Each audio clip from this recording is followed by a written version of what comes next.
Même si le pays dit des droits de l'homme est beaucoup trop égocentrique pour s'apercevoir dans le déclin démocratique qui constitue le néocolonialisme. Sur le déclin démocratique qui constitue le déclin des droits de l'homme. Même si les droits de l'homme tant chantés et vantés par ce loup vêtu de la robe de la démocratie française et européenne sont loin d'être un bon moyen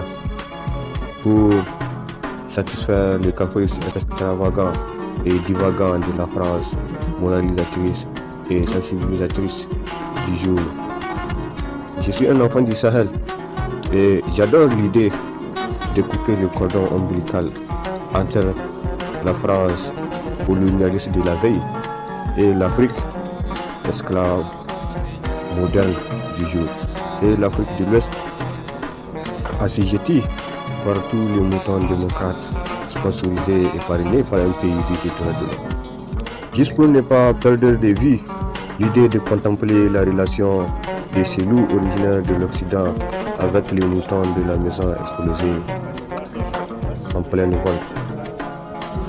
Juste pour ne pas voir l'économie de la France propulsée avec des mots et non avec des ressources pillées par le biais des moutons logisticiens de l'Afrique, par le biais des moutons intellectuels et convertis à logisticiens de l'Afrique, par des moutons intellectuels, par des moutons économiques, par des moutons miniers, par des moutons diplomates et tarés. Juste pour ne pas voir la sensation de la France moralisatrice est classifiée comme indésirable au Mali,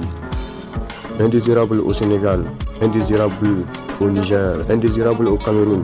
indésirable au Burkina Faso,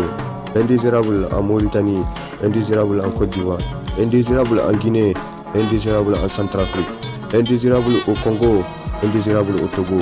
indésirable au Gabon et indésirable partout là où la France sensibilisatrice a eu la sottise de semer les germes du néocolonialisme français après la sauvagerie et la barbarie de la colonisation, après la sauvagerie de la plus grande tragédie qui a meurtri l'homme noir